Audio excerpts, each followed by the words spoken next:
हे hi everyone, कशात सगळे? आय होप सगळे मजेत असाल. सो मित्रांनो, आज आपण बजेट 2025 साठीची स्ट्रॅटेजी बघतोय. स्ट्रॅटेजी खूप सिंपल, लॉजिकल आणि रूल बेस्ड स्ट्रॅटेजी आहे आणि जिचा विन रेट तुम्हाला दिसला असेल 100%चा विन रेट आहे. तर 100%चा विन रेट कुठून आला हे पण मी तुम्हाला दाखवतो आणि ह्याचा बॅक टेस्टेड जो डेटा आहे ना तो तुमच्यासोबत शेअर केला जाईल. 2019 पासूनचा डेटा आपल्याकडे अवेलेबल आहे. 2019 पासून आपल्याला समजतंय की स्ट्रॅटेजी खूप चांगली काम करते. बट ह्या बजेटमध्ये आपण थोडंसं वेगळं पण एक्सपेक्ट करून चाललोय की वेगळे मुवमेंट्स पण येऊ शकतात ह्या बजेटमध्ये. तर त्या गोष्टी पण कन्सिडर करून चला. स्ट्रॅटेजी तुम्ही फॉलो करा किंवा करू नका, पण या व्हिडिओमध्ये तुम्हाला खूप जास्त इम्पॉर्टंट गोष्टी शिकायला भेटतील. ओके, लोकांना काय वाटतं की 5,000 10,000चे रिस्क घेऊन चालूया, बजेट आहे म्हणल्यावरती माझे 5,000चे 50,000 1 लाख होऊ शकतात. डेफिनेटली हे होऊ शकतं, पॉसिबल आहे. बट डेटा बघणं खूप जास्त इम्पॉर्टंट आहे. डेटामध्ये काही गोष्टी आहेत त्या इम्पॉर्टंट तुम्हाला माहिती असणं गरजेचं आहे. तर मी तुम्हाला सांगून देतो की जेव्हा पण बजेट असताना एखादा इव्हेंट असतो ना, तेव्हा आयव्ही खूप जास्त राईज झालेली असते आणि वाढलेल्या आयव्हीमुळे काय झालेलं असतं, प्रीमियम खूप जास्त वाढलेले असतात आणि तुम्ही जे वाढलेले प्रीमियम जर बाय करायला गेलात ना तर तुम्हाला लॉसेस होऊ शकतात. तर तुम्हाला ऑप्शन बाय करायचे ना, डेफिनेटली तुम्ही करा, पण ते केव्हा करायचे मी तुम्हाला सांगून देतो. सुरुवातीला सांगतो. तर काय असतं, जेव्हा बजेट अनाऊन्स होत असतं म्हणजे मार्केट जेव्हा सुरुवात होतं 9:15ला मार्केटमध्ये, तिथून पुढे कंटिन्युअसली मुवमेंट्स याला सुरुवात होतात. अप्स अँड डाऊन्स मुवमेंट होतात. खूप जास्त वाईल्ड मुवमेंट्स पण असतात त्याच्यामध्ये. पण ही जी मुवमेंट असते ना ह्याच्यामध्ये प्रीमियम चेक करतात आणि ते डीके होत असतात. तर त्या टाइमला चुकून सुद्धा तुम्ही ऑप्शन बाईंग करायला नाही पाहिजे. मग तुम्ही ऑप्शन बाईंग कधी करायला पाहिजे, तर ॲटलीस्ट मी तुम्हाला सजेस्ट करेन की 12 12:30 नंतर तुम्ही अटेम्प्ट करा. त्याच्या आधी ट्राय नका करू. त्याच्या आधी स्कॅल्पिंग नो डाऊट होऊ शकतं, पण एक ट्रेंडिंग मार्केट आहे ना, तुम्हाला 12 12:30 नंतर बघायला भेटू शकतं. हा डेटा सांगतो, हे मी नाही सांगत आहे, हा डेटा आहे आणि डेटावरून ह्या गोष्टी मला समजतात, ते तुम्हाला मी शेअर करतोय.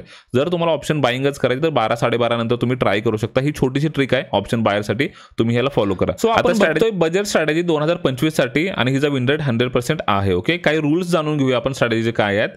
तर स्ट्रॅटेजी जी आहे ना ती निफ्टीमध्ये बनवली आहे, कारण की रिझन काय तुम्हाला सांगतो. बँक निफ्टीची आता मंथली एक्सपायरी आहे ना, प्रीमियम्स खूप जास्त हेवी असू शकतात. तर त्याच्यामध्ये पॉईंट नाही करण्यामध्ये म्हणून आपण निफ्टी इकडे सिलेक्ट केलेलं आहे. ओके, आणि ह्याचाच डेटा आपण इकडे कलेक्ट केला. तर एंट्री टाइम आहे 9:18 आणि निफ्टीचा तुम्हाला 9:18 बजेटच्या दिवशी ओके एटीएमचा कॉल आणि पुट सेल करायचे, म्हणजे ऑप्शन सेलिंगची स्ट्रॅटेजी आहे. ओके, आणि लेग वाईज त्याला स्टॉप लॉस द्यायचे 50%. ओके, परत एकदा सांगतो. एंट्री टाइम आहे 9:18 एटीएमचा कॉल आणि पुट सेल करायचा आहे. स्टॉप लॉस द्यायचे 50%, लेग वाईज द्यायचं, म्हणजे कॉल सेल केला त्याला 50%चा स्टॉप लॉस, जो पण प्रीमियम असेल त्याला 50%चा स्टॉप लॉस, पुट जो असेल त्याला 50%चा स्टॉप लॉस. एक्झाम्पलसाठी घेऊन चालू आहे का 100 रुपयाचा कॉल आहे तर त्याला 150चा स्टॉप लॉस येणार आणि पुट पण 100चा आहे तर त्याला 150 रुपयाचा स्टॉप लॉस येणार. एटीएमचा कॉल आणि एटीएमचा पुट सेल केल्यानंतर कुठल्याही साईडला समजा मोमेंटम झाली आणि 50%चा स्टॉप लॉस हिट झाला, म्हणजे कॉलचा स्टॉप लॉस गेला किंवा पुटचा स्टॉप लॉस गेला, तर पूर्ण एंटायर स्ट्रॅटेजी क्लोज करायची. जे की लॉसेस असतील किंवा प्रॉफिट्स असतील ते घेऊन शांत बसायचं. ओके, या ठिकाणी. आणि एक्झिट टाइम ह्याचा आहे 12:30. समजा फॉर एक्झाम्पल कुठलाच स्टॉप लॉस गेला नाही तर तुम्हाला स्ट्रॅटेजी क्लोज करायची 12:30. ओके, हा सिंपल रूल आहे. याचा रूल्स तुम्हाला समजले असतील आय होप. मी परत एकदा सांगतो, रिवाइज करतो. एंट्री आहे 9:18 बजेटच्या दिवशी एटीएमचा कॉलपुट सेल करायचे निफ्टीचा, 50% स्टॉप लॉस द्यायचा आहे, लेग वाईज स्टॉप लॉस द्यायचा आहे आणि त्यांचा स्टॉप लॉस कुठलाही ट्रिगर झाला तर पूर्ण स्ट्रॅटेजी क्लोज करायची. आणि जर स्ट्रॅटेजीचा कुठलाही स्टॉप लॉस गेला नाही तर एक्झिट तुम्हाला 12:30 पूर्ण इंटरेस्ट स्ट्रॅटेजी क्लोज करायचे. जे प्रॉफिट्स असतील किंवा जे लॉसेस असतील ते घेऊन बाहेर पडायचे या ठिकाणी. ओके, ही आहे स्ट्रॅटेजी आणि ह्याचा बॅक टेस्टेड रिझल्ट मी तुम्हाला लास्टला दाखवतो.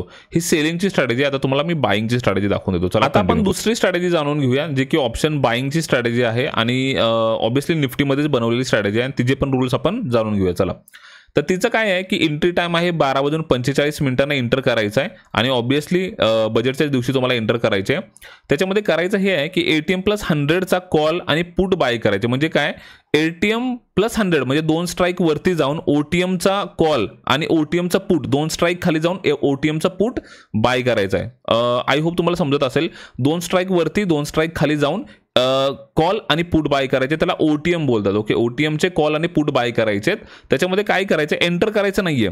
इथे एक रूल ठेवला आहे आपण, जोपर्यंत त्याच्यामध्ये 10%चा राईज होत नाही तोपर्यंत तुम्हाला ते बाय करायचे नाही, जस्ट वॉच लिस्टला ॲड करून ठेवायचे. ओके, लाईक एक्झाम्पलसाठी सांगतो, 100चा कॉल असेल आणि 100चा पुट असेल, जोपर्यंत तो 110 क्रॉस करत नाही तोपर्यंत तुम्ही ते बाय नाही करायचे. सो जोपर्यंत 10% राईज होत नाही तोपर्यंत तुम्हाला इकडे परचेस करायचे नाही. हे रूल्स आहेत स्ट्रॅटेजीचे आणि हे नीट समजून घ्या. ओके, त्याच्यानंतर काय करायचे, एंट्री झाल्यानंतर त्याच्यावरती स्टॉप लॉस द्यायचे 50%चा. म्हणजे समजा कॉलमध्ये एंट्री झाली तर त्याला 50%चा स्टॉप लॉस द्यायचा प्रीमियमवरती, म्हणजे 100 रुपयाचा प्रीमियम असेल तर 50 रुपयाचा स्टॉप लॉस. याप्रमाणे तुम्हाला हे फॉलो करायचे आणि एक्झिट टाइम ह्याचा आहे 3 वाजता तुम्हाला एक्झिट करायचे. आय होप क्लिअर असेल. परत एकदा सांगतो, 12:45 एंट्री आहे. OTMचा कॉलपुट बाय करता तुम्ही 2 स्ट्राईक वरती आणि खाली जाऊन. त्याच्यानंतर तुम्ही एंट्री करत नाही त्याच्यामध्ये 10% जेव्हा राईज होईल प्रीमियम त्याच्यामध्ये तेव्हा तुम्ही एंट्री करता, म्हणजे ब्रेकआउटला एंट्री करता. एंट्री झाल्यानंतर त्याच्यामध्ये स्टॉप लॉस देता 50%चा आणि जे पण प्रॉफिट्स किंवा लॉस होतील ते तुम्ही 3 वाजता बुक करता. एवढी सिंपल स्ट्रॅटेजी आहे. आय होप तुम्हाला समजलं असेल.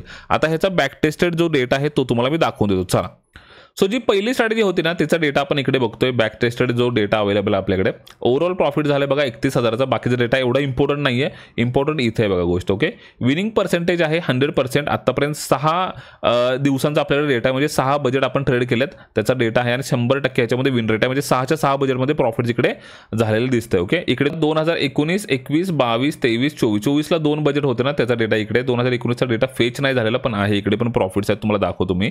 इथं पूर्ण डिटेलमध्ये रिझल्ट्स आहेत. ओके, तर इथे बघा 2019 मध्ये 1100 रुपये प्रॉफिट आहे, 21 मध्ये 5000 प्रॉफिट आहे, 22 मध्ये 2100 रुपये प्रॉफिट आहे, 23 मध्ये 5600, 24 मध्ये 15000चं प्रॉफिट आहे. ओके, याप्रमाणे आणि कशी कशी एंट्री झाली होती, काय झालं होतं सगळं इथं डेटा तुम्हाला दिसत असेल. ओके, सो जास्त याच्यामध्ये डेप्थमध्ये नाही जात, नाही जास्त वेळ झाला आपला.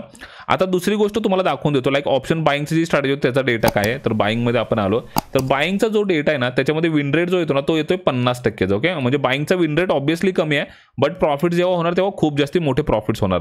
तर तुम्हाला मार्जिन जे लागतं ना ते लागतं 28,000 रुपयाचं लागतं मार्जिन इकडे. आणि तुम्हाला ओव्हरऑल प्रॉफिट्स बघा किती आहेत, 56,000चे प्रॉफिट्स आतापर्यंत, म्हणजे लाईक 200%चे रिटर्न्स तुम्हाला इकडे दिसत आहेत. हा बॅक टेस्टेड डेटा आहे पण इकडे तुम्हाला 200%चे रिटर्न्स दिसत आहेत.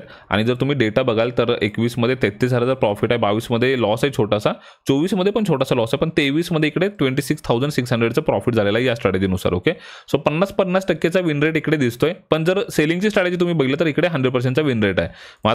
आता बाईंग करायचं की सेलिंग करायची चॉईस तुमची ऑब्विसली असणार आहे, बट मी तुम्हाला दोन्ही चॉईसेस दिलेले तिकडे.